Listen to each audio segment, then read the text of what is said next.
seguimos aquí en Estilo RPM, como ya se nos ha hecho costumbre en informarles el trabajo que está llevando adelante Carlos del Frade en la provincia de Santa Fe. Tenemos en una primera instancia los apuntes de la semana. Ese es el título que le puso Carlos del Frade. ¿De qué se trata? Los días de masa.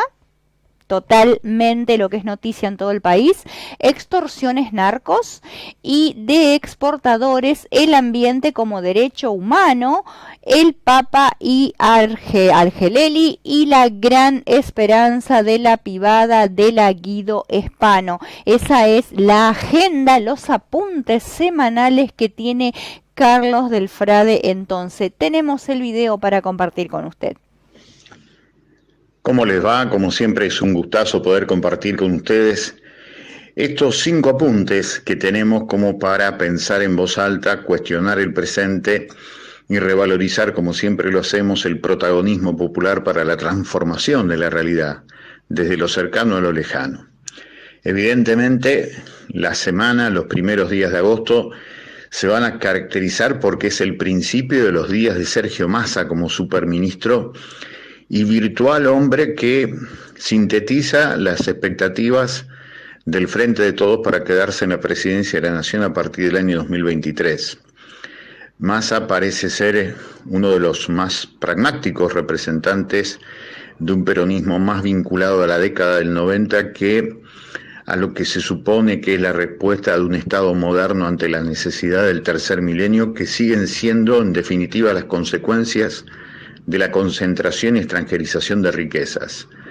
Los días de Massa, posiblemente, como dicen todos los analistas de diferentes medios de comunicación y de diferentes partidos políticos que han sustentado hoy la historia argentina en los últimos 60 años, parecen ser las variables de la última etapa de este peronismo electoralmente con expectativas en el año 2023. Pero la cuestión de fondo es si las medidas que tomará Massa en estos, los días de Massa, tendrán que ver con las respuestas a las necesidades fundamentales que tiene nuestro pueblo, en donde la deuda interna es más lacerante y más dolorosa que la deuda externa, y en forma paralela la necesidad de producir trabajo para reducir los increíbles números que hablan de millones de personas sumergidas en el empobrecimiento hoy en la Argentina contemporánea, en donde las chicas y los chicos, en el país en donde alguna vez se había dicho que los únicos privilegiados eran las pibas y los pibes, eran justamente los que debían ser atendidos en primer lugar y hoy parecen ser los primeros perjudicados y los últimos en ser atendidos.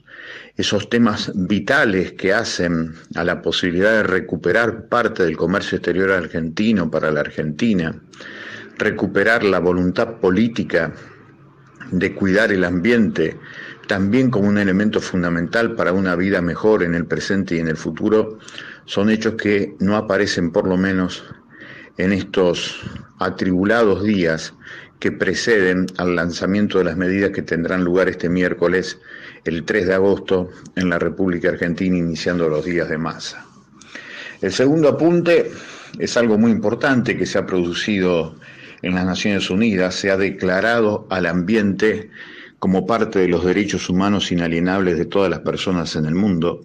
Esto es muy importante teniendo en cuenta la negación a la naturaleza que se ha hecho desde el capitalismo desde hace siglos. Por eso es tan importante ver cómo se comportan ahora los distintos sectores poderosos en la Tierra ante esta idea que ha lanzado Naciones Unidas sobre declarar al ambiente como una cuestión de derechos humanos.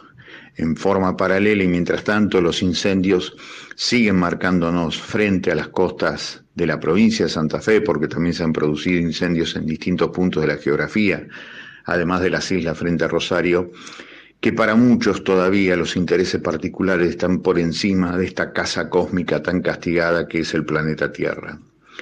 El tercer apunte tiene que ver con las extorsiones, de arriba y de abajo. Las de arriba tienen que ver con la impunidad que tienen los grandes exportadores para evadir divisas. Un estudio reciente marca que el acumulado de fondos desviados al exterior en el periodo que va del 2007 al 2020 sumó nada menos que 116.241 millones de dólares. Esto es el 43% de la deuda externa de la Argentina. Fíjense ustedes, si tuviéramos no un Estado bobo y cómplice, sino un Estado transparente, inteligente, a favor del pueblo, estas cosas deberían cambiar para que haya menos pobreza, menos trabajo en negro y precarizado en la Argentina. La contracara de estas evasiones y extorsiones de los sectores exportadores en la Argentina se da por las otras extorsiones que se dan en lo cercano, en el Gran Rosario. En solo 6 meses se denunciaron 434 ataques a balazos a comercios y viviendas en la zona del departamento del Gran Rosario.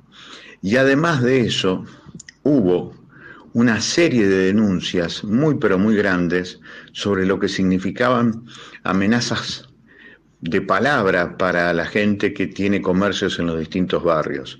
De acuerdo a la información que publica Germán de los Santos en el Diario de la Nación el día domingo 31 de julio, el clan de Guille Cantero, por ejemplo, cobra en dólares o propiedades y el resto de las bandas criminales exige a sus víctimas valores que van de 100.000 a 500.000 pesos. Como ustedes verán, extorsiones de arriba, extorsiones de abajo, forma parte de la manera de ser de un sistema que tiene negocios mafiosos, cerealeros y de supuestos grandes empresarios, y por el otro lado los negocios de las manos manchadas de sangre, que como son el narcotráfico y el contrabando de armas. Lo otro que queríamos marcar, el 4 de agosto se cumple un nuevo aniversario del asesinato del obispo Enrique Angelelli. En forma paralela a eso, hay que leer las declaraciones que hizo el Papa Francisco sobre el colonialismo y cómo el colonialismo sigue existiendo en el mundo, con lo cual es una referencia muy interesante sobre una de las voces que debía haber sido una de las más difundidas en la Argentina porque es un papa argentino y sin embargo, con el transitar de los años, ha sido una de las voces menos escuchadas. En este caso lo que dice el colonialismo es muy importante. Y la última, la gran postal que exhibe la comunidad educativa, la pibada, la muchachada de la Escuela 625, se logró la expropiación y por fin un edificio de una escuela pública alquilada ahora va a formar parte por todos los tiempos de esa comunidad educativa. Un abrazo muy grande para la pibada de la 625, para su comunidad educativa, para sus asistentes escolares, porque de esta manera se muestra una esperanza concreta sobre lo que significa tener un objetivo común muy claro y sobre eso trabajar en todos los sectores. Gracias, hasta la semana que viene.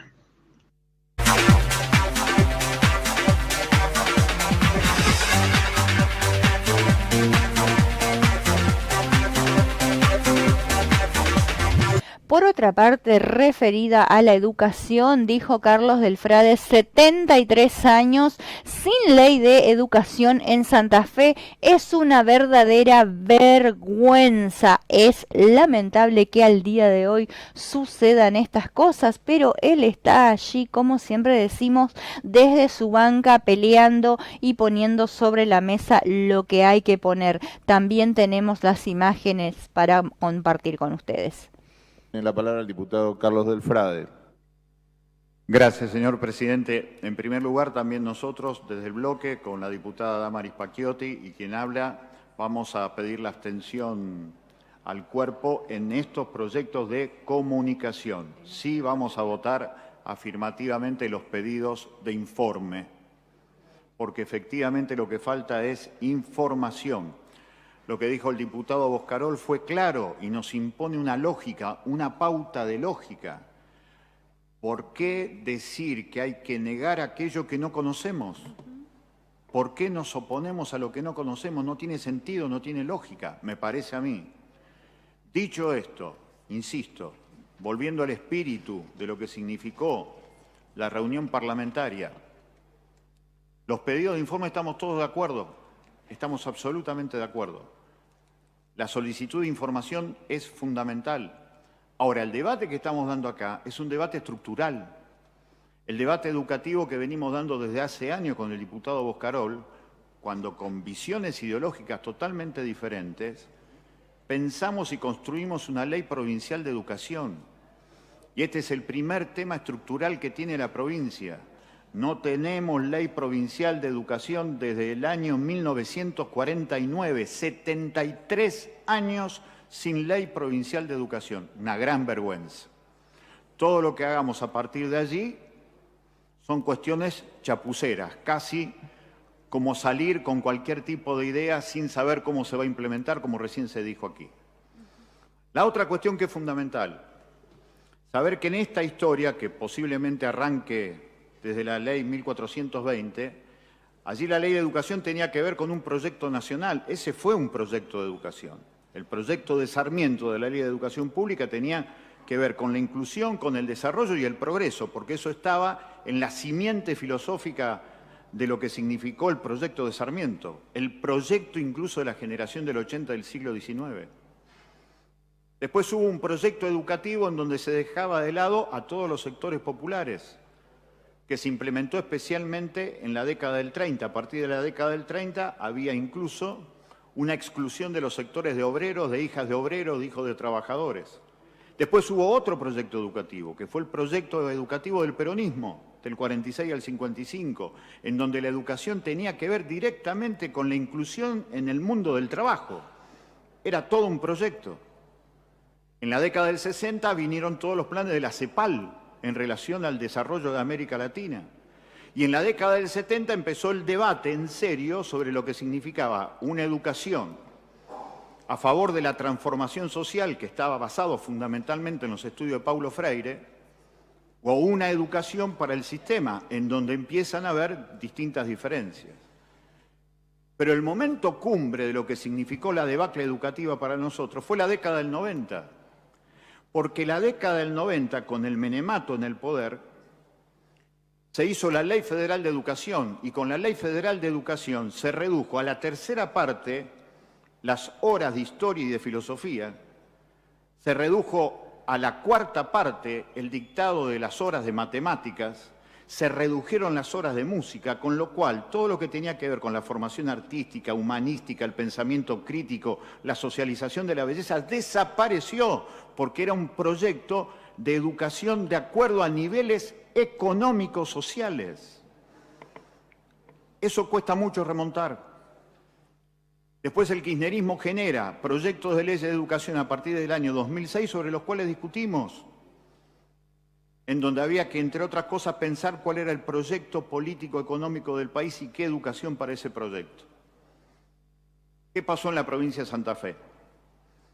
Lo que sale a decir la ministra de Educación el otro día tenía que ver con una respuesta a un informe de uno de los organismos, a mi entender, más serio en cuanto a la difusión de datos informativos, porque saca los datos de los anuarios estadísticos del Ministerio de Educación Nacional, que es el Centro de Estudio de la Educación Argentina, que depende de la Universidad de Belgrano y que dirige Alieto Guadagni, del cual se puede decir muchas cosas, pero que es alguien que hace 20 años viene trabajando con el tema educativo. Y allí quedaba claro el drama hoy que tenemos en la provincia de Santa Fe. 7 de cada 10 pibas y pibes que empiezan la escuela secundaria no la terminan. Y allí empieza el drama, de lo cual recién esbozaba una introducción al debate el diputado Boscarol. ¿Cómo se hace para recuperar a esas chicas y esos chicos exiliados de la escuela secundaria? Porque del otro lado, esas chicas y esos chicos exiliados de la escuela secundaria después aparecen en el cuerpo informativo de las noticias policiales. ¿Cómo no vas a discutir entonces? ¿Es legítimo que un gobierno discuta o no discuta cómo hace para que la chica o el chico siga en la escuela secundaria? Yo creo que sí es legítimo. Yo creo que es legítimo.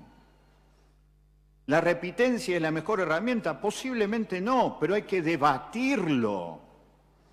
Hay que convocar una especie de congreso pedagógico provincial. ¿Cuántas veces soñamos con eso cuando recorríamos toda la provincia de Santa Fe por la Ley Provincial de Educación? Un congreso pedagógico provincial sobre la educación secundaria. ¿Por qué las chicas y los chicos están más afuera que adentro? Los números de la escuela no nos dicen solamente lo que pasa adentro, nos dicen más de lo que pasa afuera que lo que pasa adentro. Y cuando hablas con las docentes y con los docentes, y nos pasa porque recorremos los 19 departamentos de la provincia, porque tenemos el privilegio que nos inviten a las escuelas, tanto primarias como secundarias, muchas veces esas porfiadas obstinadas en la esperanza, en la educación pública que son las maestras, te dicen que el chico que empezó repitiendo y que creían que eran absolutamente insalvables, es posible que en tercer año se encuentre con una cuestión totalmente diferente porque la educación transforma de verdad. Entonces, ¿por qué negar un valor positivo a la posibilidad de que siguiendo en la escuela un chico se transforme para mejor? Hay que debatirlo y hay que conocerlo. Entiendo, comparto y respeto cada posición que se hicieron acá.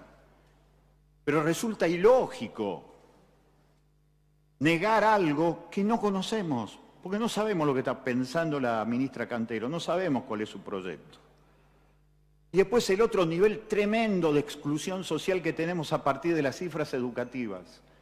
Menos del 20% de las chiquitas y de los chiquitos menores, entre 5 y 2 años, lo que deben estar en el jardín de infante que nosotros conocimos, menos del 20% están anotados en los jardines de infante en la provincia de Santa Fe. Es dramática esa situación. En el debate que hacíamos de la Ley Provincial de Educación, debatíamos si el inicio de la escolaridad era 2 o 3 años. Eso nos quedó totalmente desarticulado, porque solamente 20 de cada 100 chiquitas y chiquitos entran al jardín de infantes, sea privado o estatal, en la provincia de Santa Fe. Es dramático lo que dice este índice. Y después sí hay que decir algo que pasó en el año 2010.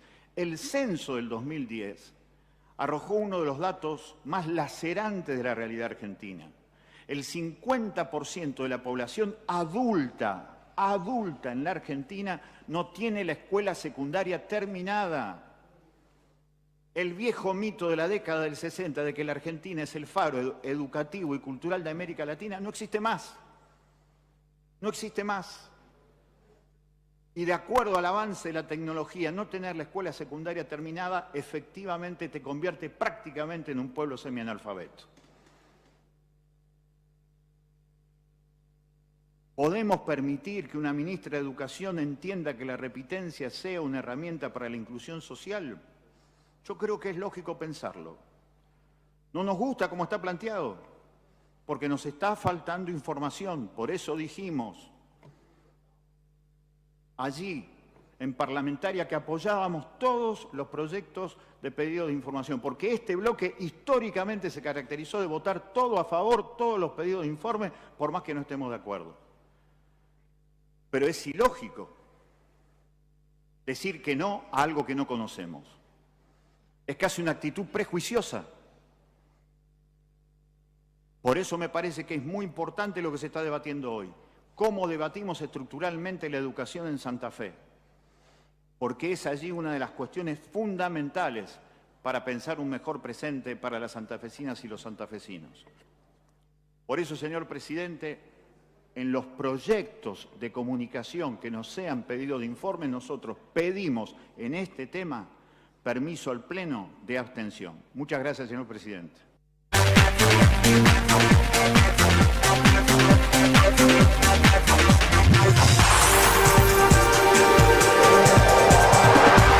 Y entre otros proyectos y otros pedidos de informe también de estos que ya también estamos acostumbrados a ver que está llevando adelante Carlitos del Frade, algunos de estos pedidos de informe fueron 3 los fundamentales.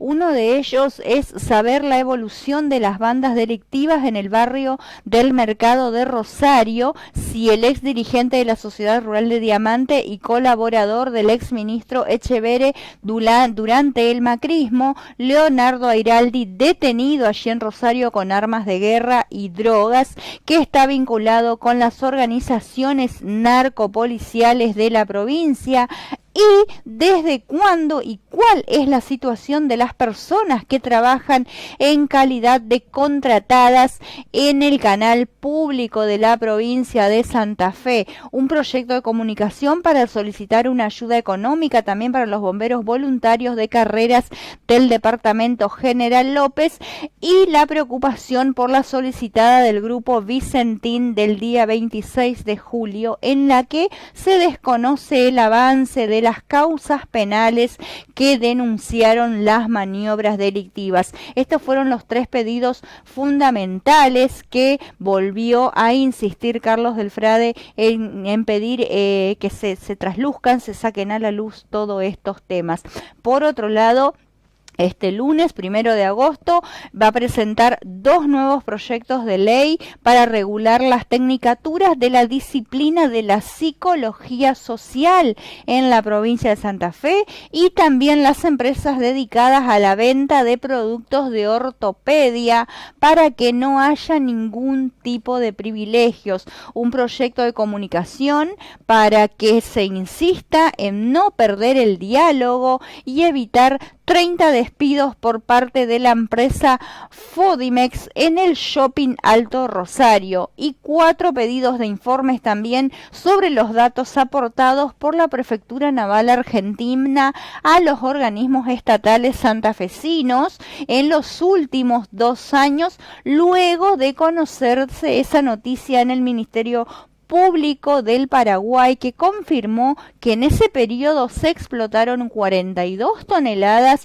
de cocaína por los ríos Paraná y Paraguay. ¿Cuáles son las razones para no terminar el hospital regional sur de Rosario, los motivos del traslado del puerto de la música y la necesidad de evitar la contaminación sonora ambiental en una empresa ubicada en la localidad de Álvarez García? Esta es la agenda semanal, entonces, los pedidos de informe que estará llevando adelante Carlos del Frade. Como toda la semana, nosotros aquí desde Estilo RPM acompañando su trabajo.